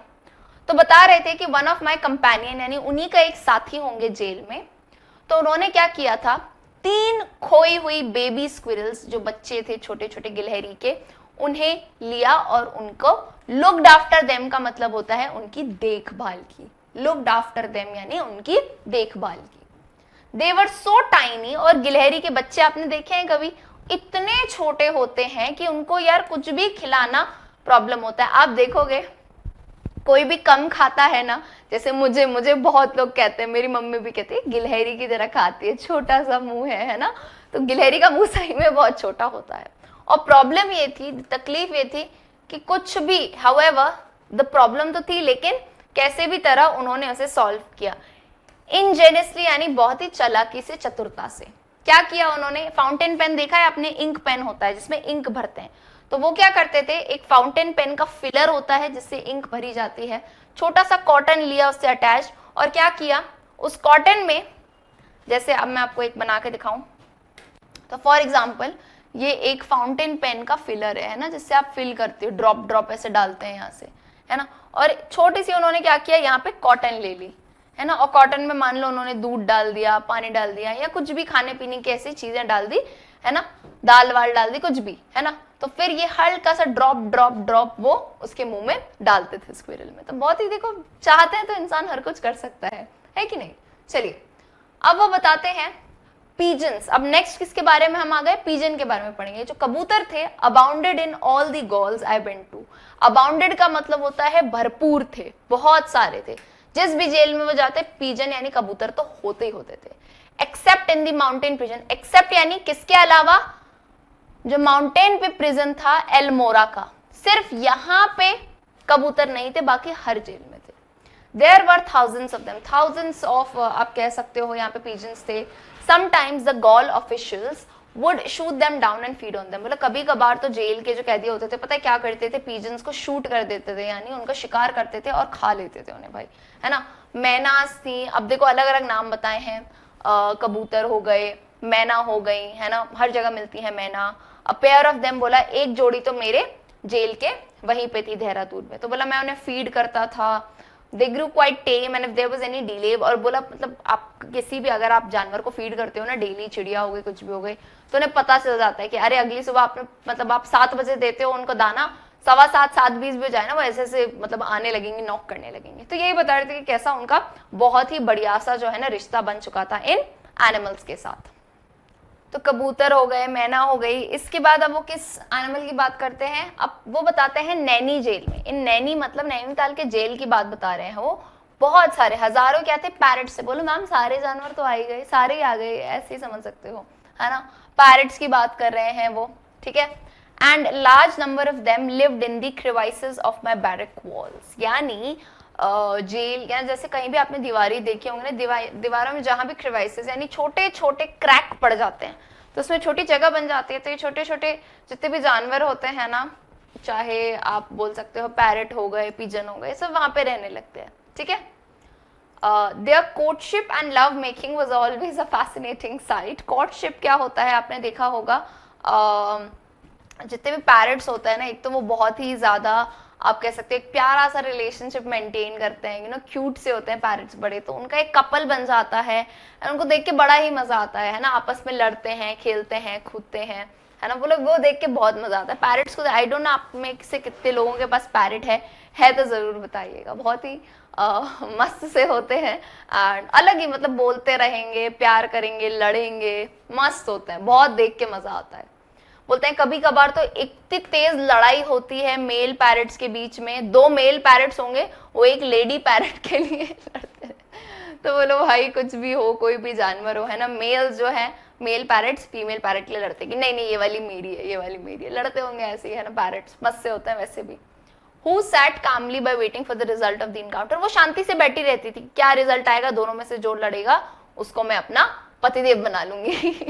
पतिदेव इन द सेंस कि यही जानवरों के बीच में भी ये सारी चीजें चलती रहती है, मस्ती, है ना। फिर वो बताते हैं देहरादून में बहुत सारी चिड़ियाएं भी थी, and there was a regular jumble of singing and lively chattering and twittering, and high above it all came the coils plaintive call। तो बोलते हैं कि इतनी सारी चिड़ियाएं हैं ना, अलग अलग तरह की आवाजें आ रही हैं, ट्विटरिंग है, चर्पिंग है, गाने की आवाज आ रही है, और एकदम से जो है ना कोयल की, आहा कोयल की प्लेंटिव कॉल, वो एकदम नहीं कोयल कू करती है और अलग सा ही कॉल आता है उसका कि हाँ भाई अब आ जाओ सब। ड्यूरिंग द मानसून, बोल रहे मानसून के टाइम पे, just before it the brain fever bird visitors are. अब ये एक नई बर्ड है जिसका नाम है, नई बर्ड है यानी आपने शायद पहले नाम सुना ना हो, ब्रेन फीवर बर्ड है। और फिर उन्हें बाद में एहसास हुआ कि इसका नाम ऐसा क्यों है। It was amazing the persistence with which it went on repeating the same notes in day time and night. तो ब्रेन फीवर क्यों कहा जाता है उसे, बेटा फीवर हो जाता है, ऐसा नहीं होता है आप कोई चीज बार बार करे ही जा रहे हो, तो ऐसे नहीं होता दिमाग पे बुखार चढ़ गया है क्या तेरे, ऐसा बोलता है ना। तो ब्रेन फीवर बर्ड इसलिए कहा जाता है क्योंकि आप देखोगे उसे सुबह हो, दिन हो, रात हो, वो सेम नोट यानी यहाँ म्यूजिक के नोट की बात की जा रही है, सेम टोन में संगीत को रिपीट करती रहती थी, सेम टोन है ना, सेम ही टोन, बिल्कुल सुबह हो, रात हो, बारिश हो, इसलिए उसे ब्रेन फीवर बर्ड कहा जाता है। We could not see most of these bird, ज्यादा दिखती नहीं है क्योंकि ऐसा है कि सिर्फ आप उन्हें सुन ही सकते हो, है ना। एंड उनका छोटा सा यार्ड था, वरांडा था, तो वहां पे इतने पेड़ भी नहीं थे। वो कहते हैं मैं ईगल्स को देखता था एंड काइट्स को देखता था, gliding gracefully high up in the air, इतनी हवा में जो है ना उड़ रहे होते थे। ईगल आपने देखा होगा इतनी बड़ी सी बर्ड होती है ना। Sometimes swooping down and then allowing themselves to be carried up, ऐसे नहीं स्वूपिंग डाउन यानी एकदम नीचे आती हैं एंड देन एकदम ऊपर जाती हैं। Often a horde of wild ducks would fly over our heads, तो बोला कभी कभार वाइल्ड जो डक्स होती हैं, बतखें होती हैं, उनका एक पूरा हॉर्ड यानी जो उनका ग्रुप होता है, झुंड होता है, वो कभी कभार हमारे सर के ऊपर से निकल के जाता था, ठीक है। फिर बताते हैं there was a large colony of monkey, बोलो सारे जानवर है भाई, सारे का वर्ड है। अब वो बताते हैं बरेली गॉल यानी बरेली की जेल में जब वो थे तो मंकीज यानी बहुत सारे बंदर वहां पे थे, and their antics were always worth watching. Antics यानी उनकी जितनी भी हरकतें, बंदर तो फेमस है भाई अपनी हरकतों के लिए, है ना। अब वो बताते हैं कि एक इंसिडेंट, ये याद रखने जैसा है, इस पर सवाल भी पूछे जाते हैं कि एक ऐसी चीज हुई थी जिससे नेहरू जी बहुत इंप्रेस हो गए थे। हुआ क्या था, ध्यान से सुनना। एक छोटा सा बेबी मंकी है ना, यानी बंदर का एक बच्चा है, वो क्या हुआ, नीचे बराक जो उनकी दीवार होती है वहां पे आ गया था, है ना। अब क्या हुआ, वो दीवार के नीचे तो आ गया लेकिन वो ऊपर नहीं जा पा रहा था, है ना। The warder and some convict यानी एक कैदी था और जो वार्डन था जो जेल में ख्याल रखते हैं, जेल का सिक्योरिटी गार्ड जिसे कह सकते हो जो होते हैं, और आसपास वाले लोग थे, दूसरे कैदी थे, उन्होंने क्या किया, वो मस्ती में वो छोटा सा बंदर का बच्चा था तो उसको पकड़ लिया, है ना, and Tide a bit of string round his neck, और उसके गले के अराउंड एक छोटी सी, जैसे नहीं अपन कुत्ते को पट्टा बांध लेते थे, स्ट्रिंग पतली सी बांध दी थी, है ना। The parents of the little one, अब हो सकता है उस बंदर के जो माँ बाप होंगे, जनरली तो हम यही कह सकते हैं, कोई आप बच्चे के सामने आ जाता है आसपास तो उसकी मम्मी या पापा ही होंगे, तो जो बंदर के मम्मी पापा थे उन्होंने देखा कि अरे भाई ये तो छोटू नीचे आ गया है, ऊपर चढ़ नहीं पा रहा है। अब उनका गुस्सा बढ़ गया बहुत ही ज्यादा। अरे ये चीज से तो ध्यान रखा करो, कोई भी एनिमल होता है ना, अगर उसका कोई भी बेबी हो तो ज्यादा खुशी में जाकर उसके साथ खेला वेला मत करो, है ना, कि उनके पेरेंट्स को नहीं पता है तुम खेल रहे हो उनके साथ। कभी भी डॉग वगैरह होते हैं वो तुम पे अटैक करने आ जाएंगे बिल्कुल। तो ऐसा ही हुआ, से मंकी के पेरेंट्स बड़े ही गुस्से में आ गए। सडनली एकदम से एक बहुत ही ह्यूज मतलब एक बहुत ही बड़ा सा बंदर आया, एकदम नीचे आया, जंप किया and charge almost right into the crowd, और एकदम वो ये क्राउड है जो पूरा उसके बच्चे को लेकर खड़ा था उसमें थर्ड से घुस गया, है ना। एंड पूरा बेबी मंकी वाला क्राउड एकदम डर गया, एकदम बोला, मतलब नेहरू जी ने कहा इतनी एक्स्ट्रा ऑर्डिनरी ब्रेव चीज करी उसने कि इतने सारे इंसान खड़े थे जिनके पास स्टिक्स और लाठी वगैरह सब थे, है ना, डंडे लाठी थे, वो उसको भगा रहे थे, कर रहे थे, इतनी भीड़ इकट्ठी हो गई थी, लेकिन रेकलेस करेज ट्रायम्फ यानी जो उसका हिम्मत थी, साहस था, है ना, निडरता थी उस बंदर की अपने बच्चे को बचाने के लिए। ट्रायम्फ का मतलब होता है उसने विजय प्राप्त की, विक्ट्री मिली। And the crowd of humans fled terrified. सोचो इतने सारे इंसान जिनके पास लाठी लकड़ी सब थे वो डर के भग गए, leaving their sticks behind them. The little monkey were rescued यानी, और इसी तरह से वो छोटा सा मंकी का बच्चा बच गया था। तो कहीं ना कहीं एक ये बहुत ही डीप बात भी बताई है कि जो पेरेंट्स होते हैं ना, चाहे वो मंकी के हो, इंसान के हो, या कोई भी आप कह सकते हो जीव के हो, they always care for their baby, है ना। मतलब उनके सामने कुछ नहीं दिखता है ना, फिर तो कैसी भी चीज हो उसमें वो जाके कूद जाते हैं, कुछ भी हो, लेकिन अपने बच्चे को बचाना है। ये सब आपने भी कभी ना कभी अपनी लाइफ में फील किया होगा, राइट। चलिए, तो ये इंसिडेंट जरूर याद रखिएगा। फिर वो बताते हैं कि we often had animal visitors that were not welcome, है ना। कभी कभार कुछ कुछ एनिमल्स आते थे जिनके आने से ज्यादा खुशी नहीं होती थी। अब वो कौन से एनिमल्स हैं? Scorpions were frequently found in our cells. Scorpion समझ आते हैं ना, डंक मारते हैं जो स्कॉर्पियन, बहुत तेज डंक मारते हैं भाई। बोला जब भी बहुत तेज बरसात होती थी तो स्कॉर्पियंस आते थे एंड उन्हें कुछ ज्यादा वेलकम नहीं किया जाता था क्योंकि उनका डंक पड़ते ही बहुत बैंड बज जाती थी, है ना। इट वॉज सरप्राइजिंग, लेकिन बहुत ही सरप्राइज की बात है कि एक भी स्कॉर्पियन ने उन्हें स्टंग यानी डंक नहीं मारा था, है ना। क्योंकि बोला कि कभी कभार वो मेरे बेड के आसपास आते थे, जब मैं बुक पढ़ रहा था तब आते थे, है ना। तो बोला कुछ नहीं, शांति से वो बैठे रहते थे, कुछ करते नहीं थे। I kept a particularly black and poisonous looking brute in a bottle for some time, feeding him with flies। तो बोला कभी कभी तो है ना वो उस स्कॉर्पियन को फीड करने के लिए एक बॉटल में काले रंग का ऐसे एक रख देते थे मटेरियल, पॉइजन, ऐसा लगता था कि बहुत खतरनाक हो, तो उसमें कभी कभार फ्लाइज मक्खियां आ जाती थी, तो वो स्कॉर्पियन खा के चला जाता। तो कहीं ना कहीं इनकी भी एक बॉन्ड बन गई थी, है ना। तो बोला कि मुझे स्कॉर्पियन से ज्यादा डिजायर नहीं था। तो बोला मैं सेल की सफाई करता रहता था, है ना, कि कहीं भी आए, पर लेकिन वो चला गया, खुद ही चला गया, बच गए। मतलब स्कॉर्पियन का डंक खाना बड़ी खतरनाक बात है, वो मधुमक्खी का डंक के समान ही आप समझ लो, है ना। 3 or 4 स्नेक्स, अब सांप भी नहीं रुके भाई, 3 से 4 सांप भी मिले थे उनके सेल्स में, है ना। News of one of them got out and there were headlines in the press. तो प्रेस में हेडलाइंस आ गई थी कि अरे सांप मिल रहे हैं जहां पे नेहरू जी हैं उनके सेल में। As a matter of fact I welcomed the diversion, लेकिन कहा कि मैं तो उस बदलाव को मैंने अच्छे से वेलकम किया, है ना। प्रिजन लाइफ बहुत ही डल होती है, बहुत ही कुछ खास होता नहीं है उसमें, और सब कुछ and everything that breaks through the monotony is appreciated. मतलब कि कोई भी चीज उस मोनोटनी यानी वो सैडनेस, वो एक सी चीज को कुछ भी तोड़ने के लिए आए, जैसे कोई जानवर आ गया, है ना, कोई एक नया सा किस्सा हो गया, जैसे मंकी को बचाने वाली बात। तो बोले कोई भी चीज जो है ना उस बोरियत को हटाने में मैं तो बड़ा खुश हूँ, अप्रिशिएट होती है ना। जैसे एग्जाम्पल दूंगी, आपके जब भी एग्जाम्स होते हैं, है ना, तो जब पढ़ाई कर रहे होते हो उस टाइम पे कोई भी एक छोटा सा काम आपको बहुत बढ़िया लगता है। मतलब मम्मी ने कह दिया, बस गलती से कह दिया कि 2 मिनट जाके बाहर से कुछ ले आना, बड़ी खुशी से जाओगे, वैसे कभी नहीं, लेकिन पढ़ाई के टाइम कुछ भी होगा, किसी का कॉल आया, कुछ आएगा, हम बड़ी खुशी से लेते हैं कि हाँ भाई इस चीज से छुटकारा मिले हमें। तो वही वो बता रहे हैं कि जेल की बोरियत हटाने के लिए कोई भी छोटी सी चीज बड़ी उन्हें अच्छी लगती थी। नॉट दैट आई अप्रिशिएट, वो कहते हैं कि नहीं ऐसी बात नहीं है कि मैं सांपों को बुला रहा था कि नहीं सांप भी आ जाए तो अच्छा है, सांप से कौन नहीं डरता भाई, है ना, इतना टेरर प्रोड्यूस हो जाता था। लेकिन बोले मुझे ऑफकोर्स सांप के डंक से डर तो लगता था, सांप जो है डंक मार लेगा। वो कहते थे कि मैं I would protect my self, बोला कि मैं भी अपने आप को बचाऊंगा, है ना। लेकिन ऐसा रिपल्शन वाली फीलिंग नहीं थी। रिपल्शन का मतलब कहते हैं सांप आ रहा है और उसमें फालतू मारे जा रहा हूं, नहीं, अटैक करेगा तो बचाऊंगा, लेकिन बोले शांति से चल के जा रहा है तो इतना कुछ नहीं था।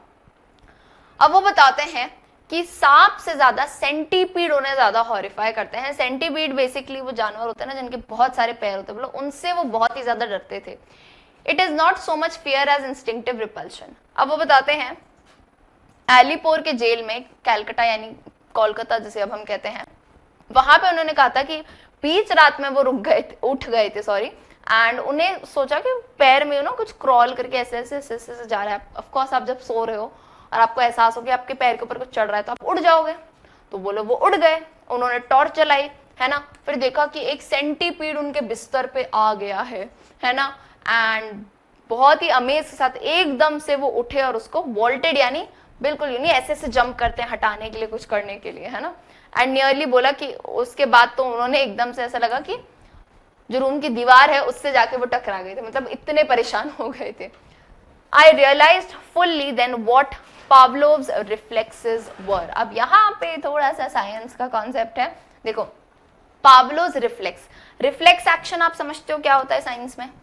रिफ्लेक्स एक्शन आपने पढ़ा होगा, है ना? रिफ्लेक्स एक्शन क्या होता है? फॉर एग्जाम्पल, अगर मुझे पता चला कि ये पेन जो है या ये बोर्ड बहुत गर्म है, मैंने यहाँ हाथ लगाया, 1 सेकंड ही लगेगा, मैं हाथ हटा दूंगी। ऐसा तो नहीं है मैं हाथ रखे रहने दूंगी, आहा जल जा, नहीं।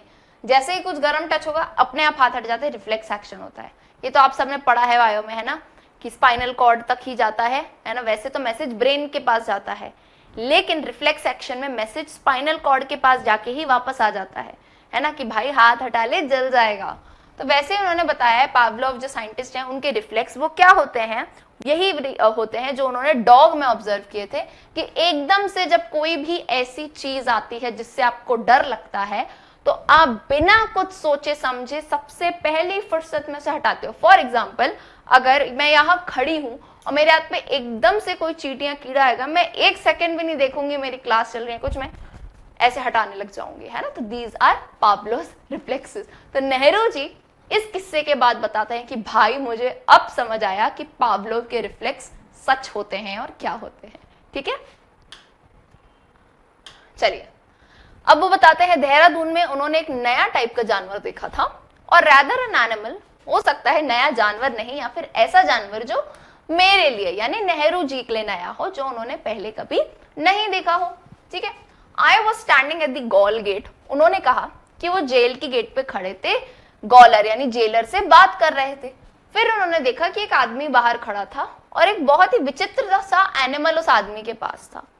गॉलर गया वहां पे, देखा, है ना, and I saw something between a lizard and a crocodile. बोला ऐसा जानवर दिख रहा था, थोड़ा बहुत चिपकली जैसा, थोड़ा बहुत क्रोकोडाइल यानी मगरमच्छ जैसा। अबाउट 2 फीट लंबा था वो, क्लॉज थे यानी उसके पंजे थे, एंड स्केली कवरिंग। स्केली यानी बेटा जैसे हमने देखा होगा ना मगरमच्छ के शरीर पे ऐसे स्केल्स बने रहते हैं, ऐसी कवरिंग रहती है रफ रफ, वैसा था। बोला वो जानवर को देख के लग तो रहा था काफी जिंदा था, है ना, have been twisted round in a most peculiar way. बोला ऐसे राउंड नॉट जैसा बंधा हुआ था, मतलब आप सोचो पढ़ते पढ़ते अगर आपको ये जानवर समझ आ रहा हो, है ना, एक नॉट जैसी बंदी हो, है ना, और उसका जो ओनर था had passed a pole through this knot, और उस नॉट से उसे पोल पे ऐसे पकड़ा हुआ था, है ना, ऐसे फैशन में उसको पकड़ा हुआ था एक डंडी से, है ना, और उसने उसका नाम क्या लिखा था, he called it बो, मतलब जिसके पास वो जानवर था, जिस आदमी के पास, उसने उसका नाम रखा होगा, बो बोलता होगा वो प्यार से। तो जब नेहरू जी ने गॉलर यानी जेलर से पूछा कि भाई ये क्या था, क्या कर सकते हैं इसके साथ, तो वो हंसा, है ना, तो वो हंसा और हंस के कहता है he would make it भुज्जी। भुज्जी क्या होता है, एक तरह की करी होती है ना, भुजी टाइप की करी वो बनाएंगे। मतलब काफी लोग होते हैं पहाड़ी इलाकों पर, ऐसी जगहों पे अलग अलग टाइप के जानवरों पे फीड करते हैं ना, जानवर खाते हैं, जैसे कहीं पे प्रॉन्स खाते हैं, सब खाते हैं, है ना। तो वो he was a forest dweller. तो वो फॉरेस्ट ड्वेलर मतलब क्या होता है, वो जंगलों में रहता होगा, तो इसलिए वहां पे वही पका के वो खाते हैं। तो सब्सिक्वेंटली थोड़े टाइम में उन्होंने FW चैंपियन की एक किताब पढ़ी थी, the jungle in sunlight and shadow, कि इस जानवर का नाम है पेंगोलिन। ठीक है, उन्हें बाद में पता चला जब उन्होंने किताब पढ़ी कि इस तरह के जानवरों को जिसको समझ नहीं पा रहे थे वो कौन सा जानवर था, पेंगोलिन। ओके, तो ये एक नए जानवर के बारे में इन्होंने बताया, है ना। जानवर नया नहीं है लेकिन हमें अब पता चला, ऐसा कह सकते हैं, राइट। अब आगे नेहरू जी कहते हैं प्रिजनर्स जो कैदी थे, specially long term convicts, long यानी जो बहुत ज्यादा लंबे टाइम है, जिन्हें उम्र कैद होती है, जिन कैदियों को, उन्हें they have to suffer mostly from emotional starvation. Now ये कॉन्सेप्ट समझना, स्टारवेशन का मतलब होता है भूख, स्टारवेशन का मतलब क्या होता है, भूख।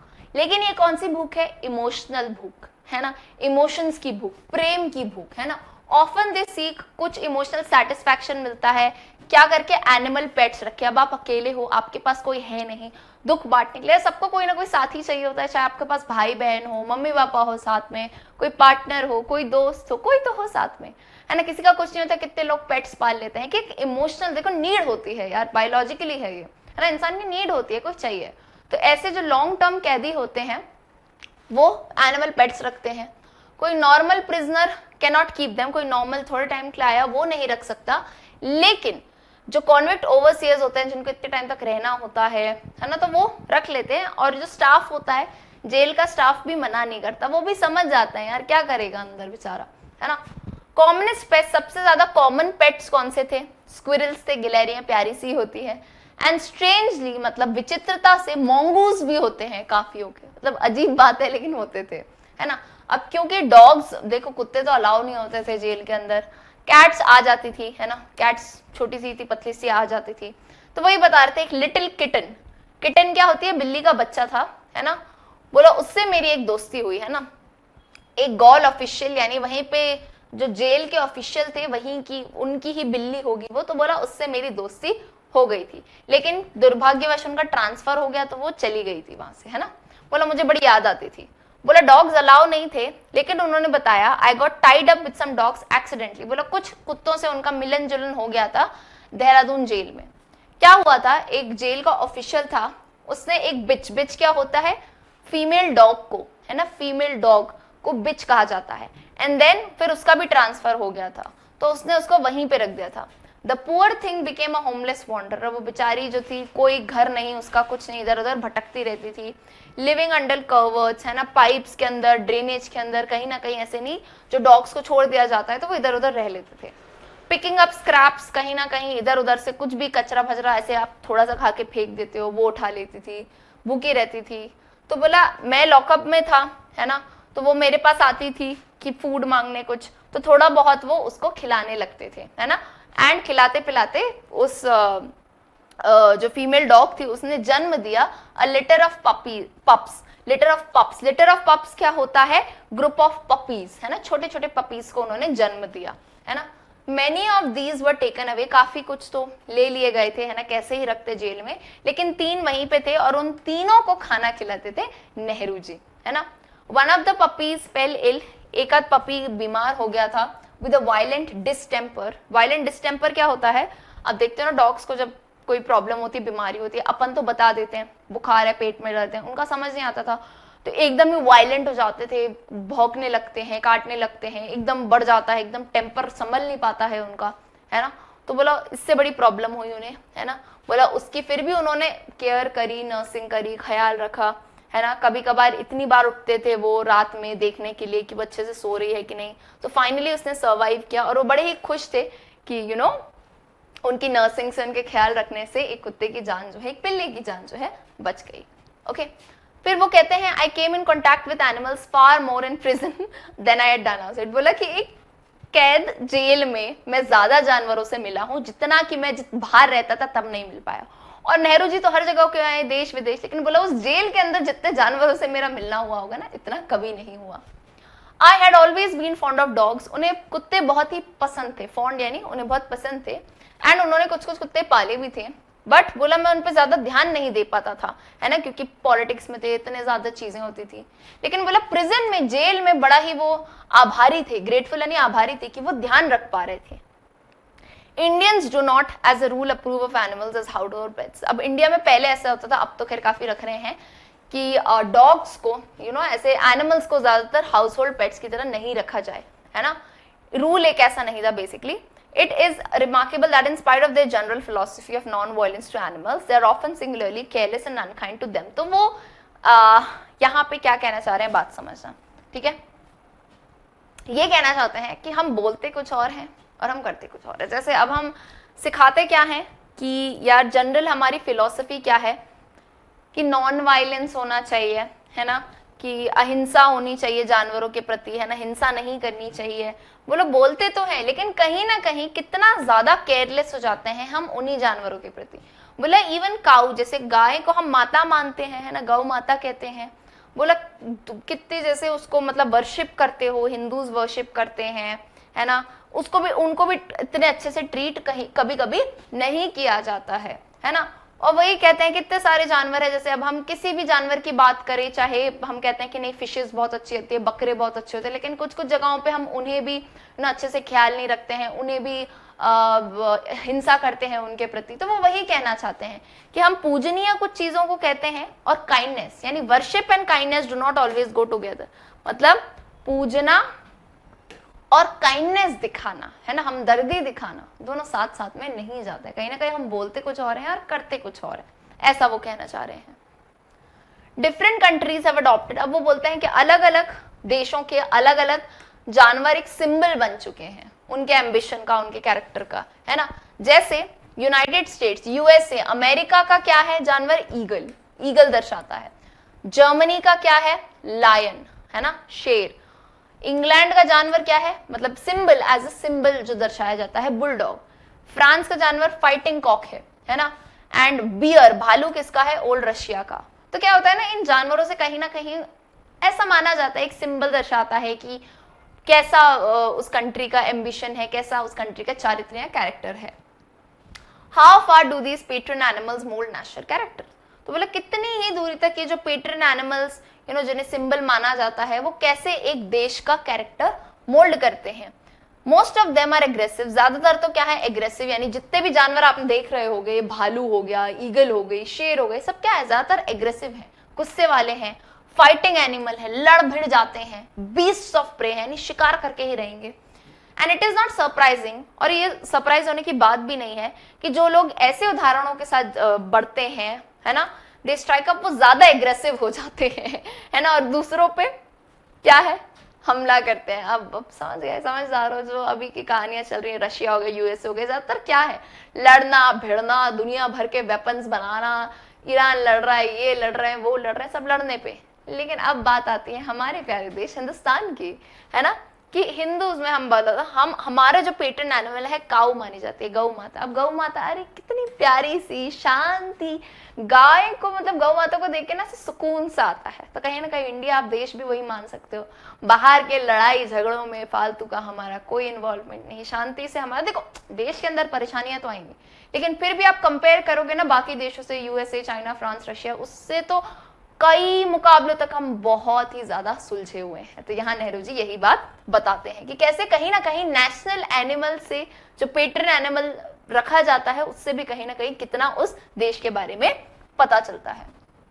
ओके, सो इसी के साथ ये प्यारा सा लेसन खत्म होता है। होपफुली आपको लाइन टू लाइन चीजें समझ आई होंगी। तो आइए बच्चों, फटाफट से हम जो है ना क्वेश्चन आंसर्स कवर करते हैं। Long answer questions, pick out instances that show Nehru's love for small animals.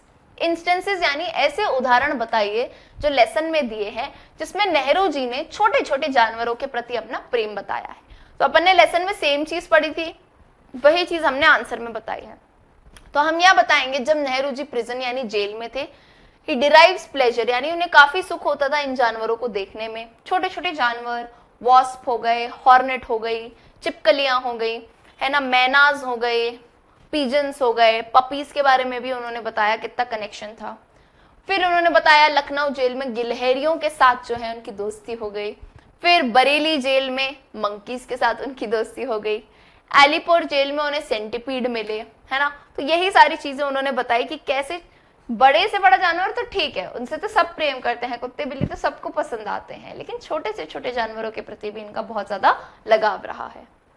Okay, मैं साइड हो जाया करूंगी। If you guys want you can also take a screenshot, है ना। जब मैं साइड हो जाती हूँ तो आप इन आंसर्स का स्क्रीनशॉट ले सकते हैं। क्वेश्चन नंबर 2 पे आते हैं। How did the parent monkey rescue it's baby?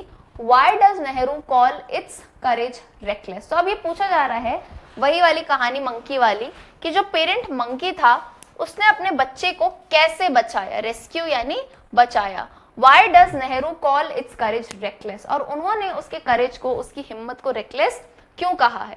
तो नेहरू जी अपना एक्सपीरियंस बताते हैं कि कैसे एक पेरेंट मंकी, वही वाली बात है ना, जब उनका बच्चा नीचे गिर गया था, है ना, ऊपर चढ़ नहीं पा रहा था, तो जेल के कैदियों वगैरह ने उसे घेर लिया था, बरेली जेल की बात है ना। तो कैसे उसका जो पेरेंट मंकी है बिना कुछ सोचे समझे, बिना कुछ ख्याल किए अपने बच्चे के लिए नीचे आया, जबकि उन सबके पास लाठी डंडे थे, कुछ नहीं, ना डरा, निडरता से वो गया और रेकलेस, मतलब बिल्कुल सोचे समझे बिना अपने बच्चे को उसने बचा लिया। Okay, the parent of the baby monkey saw it with anger, गुस्से से देखा आए, एंड नेहरू जी काफी ज्यादा इंप्रेस थे इस एक्ट ऑफ ब्रेवरी को देख के। ओके, चलिए। Does the parent monkey's behavior in saving its baby tell anything about the human nature? This is a good question again. कि पेरेंट मंकी का जो बिहेवियर आपने देखा कि कैसे उन्होंने अपने बच्चे को बचाया, क्या इससे इंसान ह्यूमन के नेचर के बारे में कुछ पता चलता है? तो कहीं ना कहीं आप ये कह सकते हो, ये पहले तो आपको पूरी बात बतानी है जो अभी हमने बताई कि हुआ क्या था मंकी वाला सीन, ये बताना, फिर आप बताओगे कि ह्यूमन नेचर से कैसी बात होती है। यहाँ पे ये बताते हैं द इनह्यूमन बिहेवियर, कि जैसे अब वो बच्चा गिर तो गया, अब ह्यूमंस क्या करने लगे, बढ़िया उसके गले पे स्ट्रिंग बांध दी, रस्सी बांध दी, और अपने हिसाब से चीजें करने लगे कि हाँ ये तो जैसे हमारे खेलने की चीज है, हम समझते हैं। तो ये कैसा हुआ, इन ह्यूमन बिहेवियर, यानी मानवता नहीं दिखाई गई है यहाँ पे, है ना। And nature of human beings and their merciless deeds, यानी ऐसे कार्य जिसमें वो किसी के ऊपर मर्सी यानी दया नहीं रखते हैं, दयाहीन भाव आ जाता है ना, कि अरे ये इंसान का थोड़ी ना, मंकी का बच्चा है, इसके साथ तो खेलो कूदो, इसको पाल लो, है ना, परेशान करो उसको। तो इस टाइप के बिहेवियर इस केस में दर्शाया गया है। Okay, next, what are the advantages and the disadvantages of the monsoon, how did it affect Nehru's life in jail. अच्छा क्वेश्चन है, मॉनसून यानी बरसात के क्या एडवांटेज हैं, बेनिफिट्स हैं, क्या डिसएडवांटेज हैं, यानी क्या बुरी बातें हैं उसके बारे में, नेहरू जी की लाइफ में कैसे इफेक्ट किया, बताइए। तो मॉनसून रेन्स बहुत ही अच्छी होती हैं, है ना, क्योंकि जब बहुत ही स्कॉर्चिंग हीट यानी बहुत ही ज्यादा जब गर्मी होती है, बारिश आती है तो अच्छा लगता है। पॉजिटिव चीजें क्या क्या है, पेड़ पौधे मस्त उगाते हैं, हरियाली हो जाती है, बहुत ही रिफ्रेशिंग लगता है। लेकिन प्रॉब्लम कब आती है, जब यही रेन बढ़ जाती है, टॉरेंशियल रेन आने लगती है, यानी आंधी तूफान आता है, तो इससे बहुत ही ज्यादा प्रॉब्लम्स आती हैं, है ना। हैवी रेनफॉल से बड़ी प्रॉब्लम हुई थी नेहरू जी को, क्योंकि उनके सीलिंग के ऊपर से पानी टपकने लगा था, पानी भर गया था नीचे एंकल तक, है ना, और इतने सारे कीड़े मकोड़े जानवर आ गए थे। तो यही वो बता रहे थे नेहरू जी कि टॉरेंशियल रेन से बड़ी प्रॉब्लम होती थी उन्हें आंधी तूफान से, लेकिन नॉर्मल रेन उन्हें काफी ज्यादा अच्छी लगती थी। Question number 5. Why does Nehru say that worship and kindness do not always go together? How does he show it? This is a question जो काफी पूछा जा सकता है, स्टार लगा लेना इस पे। ये लाइन नेहरू जी ने क्या कही, क्यों कही कि वर्शिप और काइंडनेस यानी प्रार्थना करना और अच्छाई दिखाना दोनों साथ में नहीं जाती है ना, दोनों एक नहीं है। तो नेहरू जी ने बताया कि इंडियंस जो है, हिंदुस्तानी, हम कहते हैं कि हम अहिंसा में बिलीव करते हैं, कि सभी में जानवरों में भी जान है। तो उन्होंने काउस का एग्जाम्पल दिया कि काउस को हम गौ माता मानते हैं, पूजते हैं, लेकिन कितने तरीके से हम इनडिफरेंट एंड अनकाइंड, यानी कितने, मतलब यार आप देखोगे अगर रोड पे गाय हैं तो कभी कभार हम उन्हें फीड भी नहीं कर रहे हैं, कुछ लोग मारते हैं, ऐसे करते हैं। या फिर कोई दूसरे जानवर ले लो आप, मछलियां ले लो, बकरियां ले लो, कितने सारे जानवर है, हम बोलते तो हैं कि हाँ इनमें भी जान होती है, लेकिन हम उन्हें अच्छे से ट्रीट नहीं करते हैं, है ना, कि कोई उनकी ध्यान नहीं रखता है, केयर नहीं करता है। तो इंडीड इस उदाहरण से उन्होंने बताया कि वर्शिप यानी पूजा करना या किसी को भगवान मानना, है ना, या किसी में जान मानना, और काइंडनेस अच्छा ही दिखाना है। ऐसा नहीं है कि दोनों साथ में, ऐसा नहीं है कि आप अगर बहुत ही ज्यादा रिलीजियस इंसान हो, किसी भी, हम किसी एक पर्टिकुलर रिलीजन की बात नहीं कर रहे, हम किसी भी रिलीजन में आप रिलीजियस मानते हो खुद को, तो इसका ये मतलब नहीं है कि आप काइंड भी हो, कि आप बहुत ही अच्छाई भी दिखाते हो, दोनों अलग अलग चीजें हैं। Question number 6. What does Nehru say about people and their patron animals? This is a good question again. लोगों के बारे में और पेट्रन यानी नेशनल एनिमल्स से वो क्या कहना चाहते थे। तो उन्होंने बताया कि जिस जिस देश का जैसा नेशनल एनिमल है, वैसा कहीं ना कहीं हम प्रिडिक्ट कर पाते हैं, बता पाते हैं कि ऐसा चरित्र लोगों का होगा, या उसको देख के वो आगे बढ़ेंगे, ऐसा उनका कैरेक्टर मोल्ड होगा, बनेगा।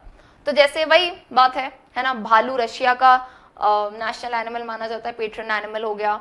यूएसए का पेट्रन एनिमल हो गया, आप कह सकते हो ईगल हो गया, है ना, लायंस हो गए जर्मनी के, बुलडॉग इंग्लैंड को। तो ये सारे वो बता रहे हैं कि इनसे क्या होता है ना, ये सारे जितने जानवर है एग्रेसिव है, यानी गुस्से वाले हैं। तो कहीं ना कहीं इनके कंट्री के जितने भी लोग हैं वो देख के, इनको देख के आगे बढ़ेंगे, तो वो भी एग्रेसिव बनेंगे कि हाँ जीत लेना है, कुछ भी करके छीन लेना है अपना चीज जो आपको चाहिए, है ना। और दूसरी तरफ अगर हम इंडिया की बात करें, तो हमारे इंडिया का पेट्रन एनिमल जो माना, हम नेशनल एनिमल की बात नहीं कर रहे हैं बेसिकली, पेट्रन एनिमल, पेट्रन और नेशनल में थोड़ा फर्क होता है, देखो, मतलब जो रिप्रेजेंट कर रहा है एज अ सिंबल, है ना। तो पेट्रन एनिमल हमारी यूजुअली हिंदूज में मेनली काऊ मानी जाती है ना। तो काऊ कैसी होती है, शांत सी, है ना, एकदम सौम्य सी। तो वही हम कह सकते हैं कि इंडियंस का जो नेचर है, कहीं ना कहीं हमारी जो पूरी कंट्री है शांति की ओर बढ़ती है ना, कि शांति बनी रहे। यस और नो। क्वेश्चन नंबर 7 पे आते हैं। We would not see most of these birds. We could only hear them as a rule, as there were no trees in our little yards. What light does it throw on the relation between the birds and plants? तो वो कहते हैं कि हमें नेहरू जी कहते हैं बहुत ज्यादा चिड़ियाएं नहीं दिखती थी, कभी कभार तो ज्यादातर उस चिड़िया को हम देख नहीं सकते थे, सिर्फ सुन सकते थे कि आसपास इतने ज्यादा पेड़ नहीं थे। तो बता रहे हैं कि चिड़ियाओं और प्लांट्स के बीच में क्या रिश्ता है। तो बहुत ही बेसिक सी बात है यार, है ना। वो बताते थे कि बर्ड्स की सिर्फ चर्पिंग सुन पाते थे जब वो देहरादून जेल में थे, लेकिन चिड़ियाओं को देख नहीं पाते थे। क्यों? क्योंकि चिड़ियाओं का घर कहाँ होता था? पेड़ों पे। तो जहां पेड़ होते थे वहां चिड़िया होती थी, है ना। कि आप बताते हो भाई यहाँ जो है ना पेड़ नहीं मिला तो चिड़िया वहां नहीं रहती थी। जिस जगह बहुत ज्यादा हरियाली होती थी वहां कोयल की आपको आवाज आ रही है, ब्रेन फीवर बर्ड वहां पे आती थी, है ना। पीजन्स वगैरह हो गए, मैनाज हो गए, वो सब वहीं पे जाके रहना ज्यादा प्रेफर करते थे। तो वो यही बता रहे थे कि आसपास चिड़ियाएं नहीं दिखती थी क्योंकि पेड़ नहीं था। तो जहां पेड़ वहां चिड़िया, सीधी सी बात वो यही कहना चाहते हैं कि चाहे बारिश हो, गर्मी हो, सर्दी हो, चिड़िया जो है ज्यादातर पेड़ को ही अपना घर बनाती है ना। क्योंकि वहां पे जाहिर सी बात है वो अपने अंडे सुरक्षित रख सकती है ना। हर माँ यही चाहेगी कि उसका बच्चा सुरक्षित हो। तो पेड़ बेस्ट जगह है, अपने बच्चे को सुरक्षित रख सकती है, वहां उसे खाना खिला सकती है। तो बहुत ही गहरा रिश्ता होता है। तो खैर बोलने वाली बात नहीं है, पेड़ और जो है चिड़िया का रिश्ता तो हम सभी को पता है, राइट। चलिए क्वेश्चन नंबर 8 पे आते हैं। All animals however small they might be deserve respect. जितने भी जानवर हो, कितने भी छोटे हो यार, वो इतने से चींटी हो, सबको रिस्पेक्ट डिजर्व करते हैं यार, क्योंकि वो जीव हैं, वो कुदरत में है। पिक आउट इंस्टेंसेस, ऐसे उदाहरण बताइए जो इस स्टेटमेंट के फेवर में हो। तो वही नेहरू जी की बात आपको बतानी है कि चिपकलियां हो गई, वॉस्प हो गए, हॉर्नेट हो गए, ये सब, मैना, कोयल, ब्रेन फीवर बर्ड्स, ये सब क्या है ना, इनको ये सोर्स ऑफ एंटरटेनमेंट मानते थे कि अरे अच्छे जानवर हैं, इनसे मतलब ऐसा नहीं वो परेशान हो रहे थे यार कि वॉस्प आ गए, कीड़े, डंक मारने वाले कीड़ों से आप कौन सी खुशी मिल रही है आपको। लेकिन वो मानते थे कि नहीं यार, ये रह रहे हैं, वो उनको अपनी इज्जत से रहने देते थे, वो खुद अपने शांति से रहते थे और उनको काफी मजा आता था कि हाँ यार इन जानवरों को देखने में, जेल में बोरियत सी लाइफ को वो दूर करते थे। वो कहते थे कि छोटे छोटे पपीज थे, उनका वो ख्याल रखते थे जब उनकी मम्मी नहीं होती थी, है ना। छोटे छोटे स्क्विरल्स थे, गिलहरियां थे जो काफी दोस्त जैसे बन गए थे। हजारों पैरेट थे वहां पे। बरेली जेल में वो गए तो मंकी के एक्शंस पसंद आए उन्हें। एलिपोर जेल में स्कॉर्पियन और सांपों से भी मिले, है ना। तो वही कह रहे थे कि ऐसा नहीं है कि कोई जानवर उन्हें अच्छा या बुरा लगता हो तो उसके लिए सिंपथी ना हो। ऐसा नहीं उन्हें सांप पसंद थे, लेकिन कहते हैं सिंपथी और रिस्पेक्ट आपको सबके लिए रखनी चाहिए, है ना, क्योंकि ये सब भी जीव हैं। Alright, चलिए moving on to question number 9. A good autobiography is honest. In what ways do you think Pandit Nehru is honest in writing about his life in jail? Use specific references from the lesson as example. तो एक अच्छी आत्मकथा कैसी होती है? Honest, यानी जब आप अपने बारे में लिख रही हो, ऑनेस्ट यानी सच्चाई से लिखनी है।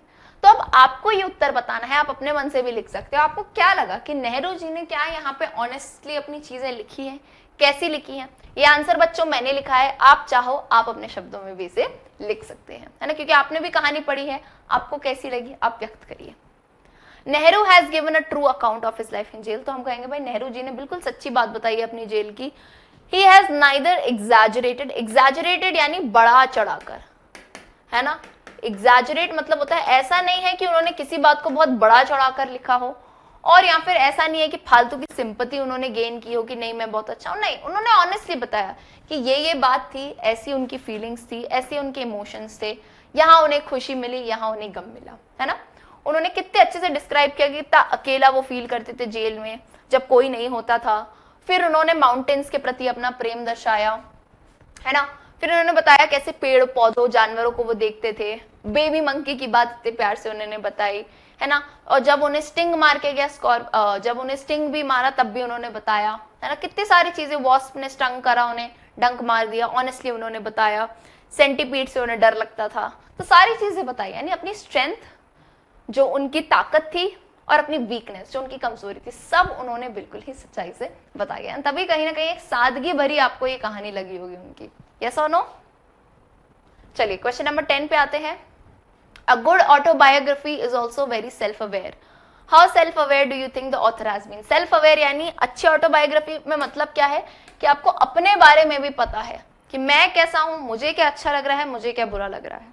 तो कहीं ना कहीं बिल्कुल सही बात है, ऑटोबायोग्राफी में एक सच्ची कहानी आपको बतानी है कि जो जो हुआ है, ऐसा नहीं बड़ा चढ़ाकर बता रहे ताकि पढ़ने वाले को मजा आए, मसालेदार लगे, या कम बताएं, या अपने बारे में पता ही नहीं है कि हमारी क्या कमियां हैं, हमारी क्या खूबियां हैं। देखो क्यों क्या होता है, हम ज्यादातर खूबियां तो बता देते हैं, कमियां अपनी रह जाते हैं। तो सच्ची ऑटोबायोग्राफी आत्मकथा क्या है, जिसमें अपनी कमियां भी बताए, है ना। तो ये हम कह सकते हैं नेहरू जी ने सारी चीजें एक बैलेंस बोलते हैं, तो जब हमने पढ़ा एक बैलेंस में थी, है ना, सारे फैक्ट सारी चीजें उन्होंने बताई, क्या एक्टिविटीज थे, क्या रिएक्शंस थे, क्या उनके जीवन में बोरियत थी जो उन्हें अलग हुई, है ना, जानवरों से कैसे अलग अलग जानवरों को उन्होंने देखा। और ऐसा नहीं, उन्होंने ये भी बताया कि एक बार उन्हें गुस्सा आ गया था वॉस्प वो जानवरों के ऊपर जब डंक मारा, फिर उन्होंने बताया कि धीरे धीरे उन्होंने गुस्सा शांत भी किया। तो सारी चीजें उन्होंने जो है ना बिल्कुल अच्छी तरीके से यहाँ पे व्यक्त की है ना। सेम फील करते होगे आप भी। चलो, तो यही पूरा आंसर है यहाँ पे कि वॉस्प, हॉर्नेट, सारी चीजें जितनी भी अपने थी ये सब बताया हमने यहाँ पे कि कैसे उन्होंने एक अच्छा रिश्ता डेवलप किया है जेल में जितने भी कुदरती चीजें थी और जानवरों के साथ। ओके बच्चों, सो इसी के साथ हम खत्म करते हैं हमारा चैप्टर एनिमल्स इन प्रिजन, जो कि लिखा था नेहरू जी द्वारा। होपफुली आपको अच्छे से लेसन समझ आया होगा एंड क्वेश्चन आंसर्स भी आपने देख लिए होंगे। सो अगर आपको ये वीडियो पसंद आता है तो कमेंट सेक्शन में जरूर बताएं। मिलते हैं हम हमारी अगली क्लास में, तब तक के लिए goodbye everyone and take care.